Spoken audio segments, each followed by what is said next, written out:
Hello y'all. What y'all doing today? Y'all doing this afternoon? Y'all doing as good as these goats are right there? Lord, I hope so.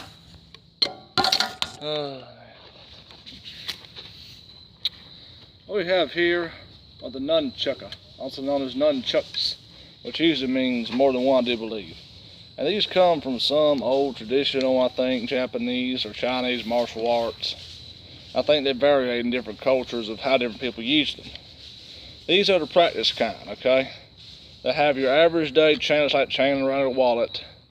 They're hollow made out of hard plastic. They got some little plastic liners. As I've said, they're hollow, okay? Now, movies with people such as Bruce Lee, mainly some other people, mainly gave the nunchucks a little bit more introduction to people like them, especially Americans. And because it has a chain, it's a little more hard to manipulate than just your average day stick. Because even though this one, because it's a regular chain, it does not have any rotation on the side, eventually this can get binded up. So it's a little bit more need to work with for beginners. They're just practice ones.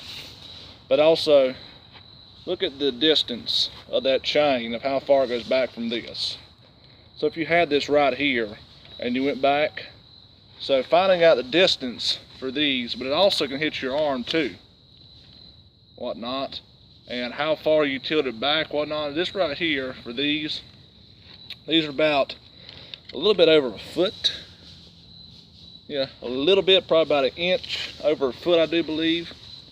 That right there looks about maybe 2 to 3 inches, in my opinion. So yeah, and I have different apparel this time. I don't no longer have just the bare feet. Like I said, I'm still doing my clothes without drying at the moment, so I still have my jogging nighttime pants on, basically, pretty much. And they're a lot more flexible, even though I've not stretched today, so my moves are pretty slow.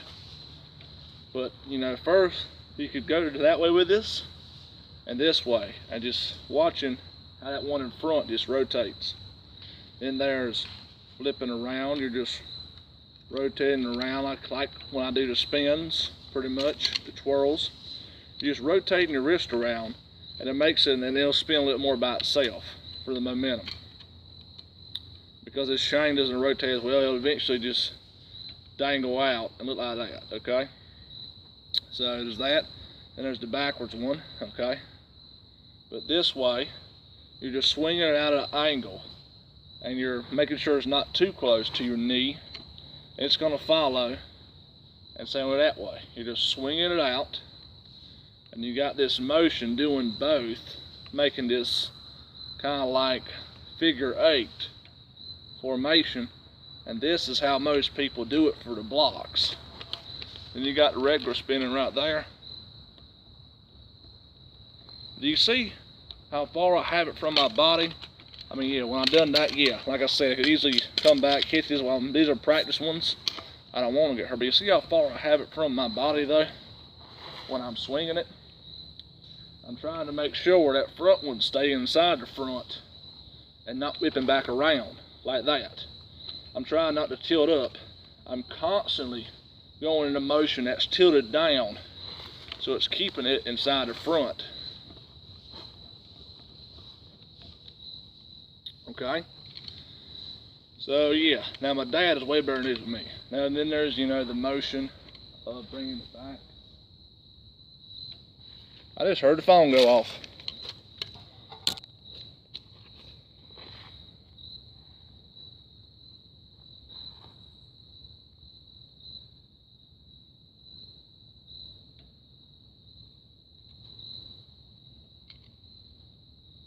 Hey Dave, what's up? You just called me?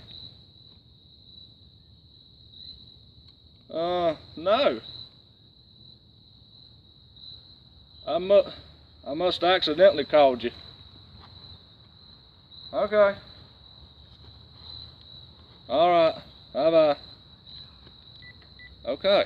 Huh. Where was I at?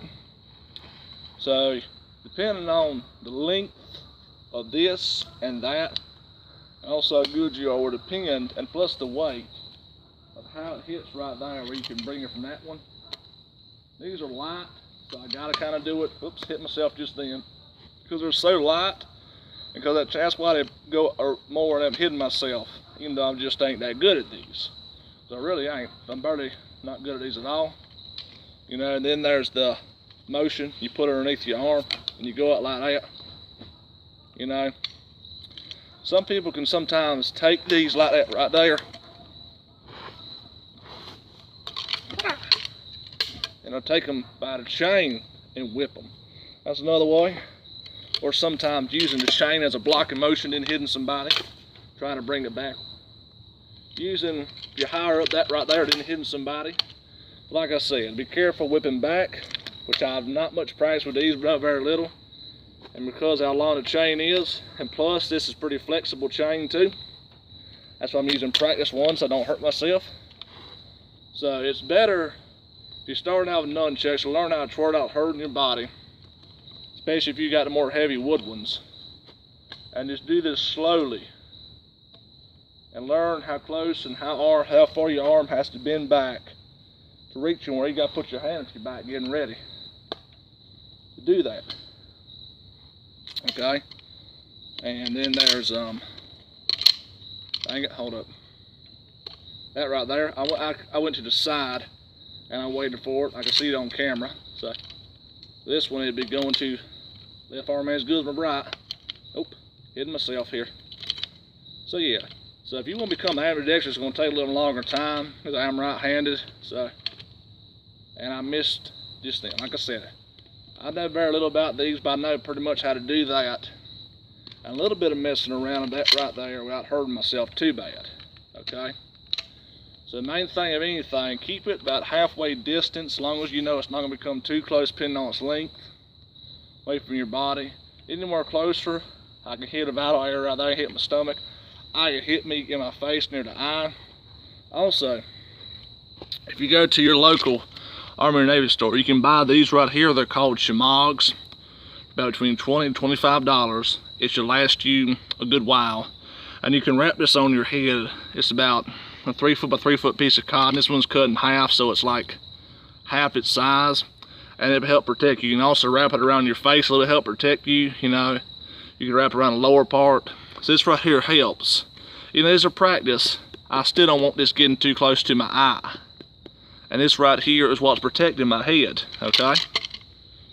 So, there you go. But just to give a quick example here.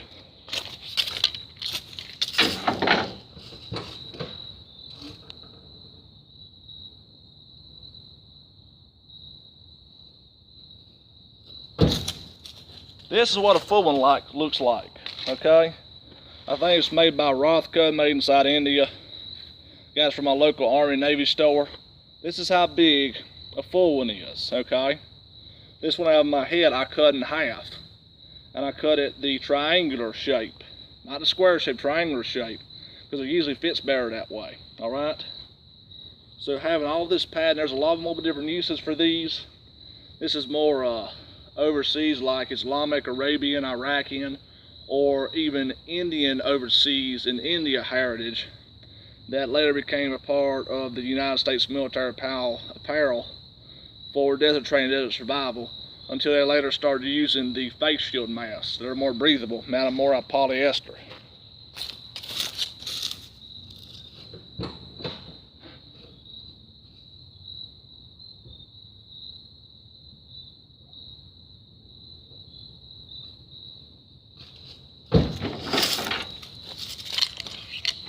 If you become really good with nunchucks and not just the twirls, you can be a little bit more dangerous than your average day stick fighter with like usual eskrima sticks for martial arts, like eskrima, arnis, or kali, which if I'm not mistaken involve the double sticks.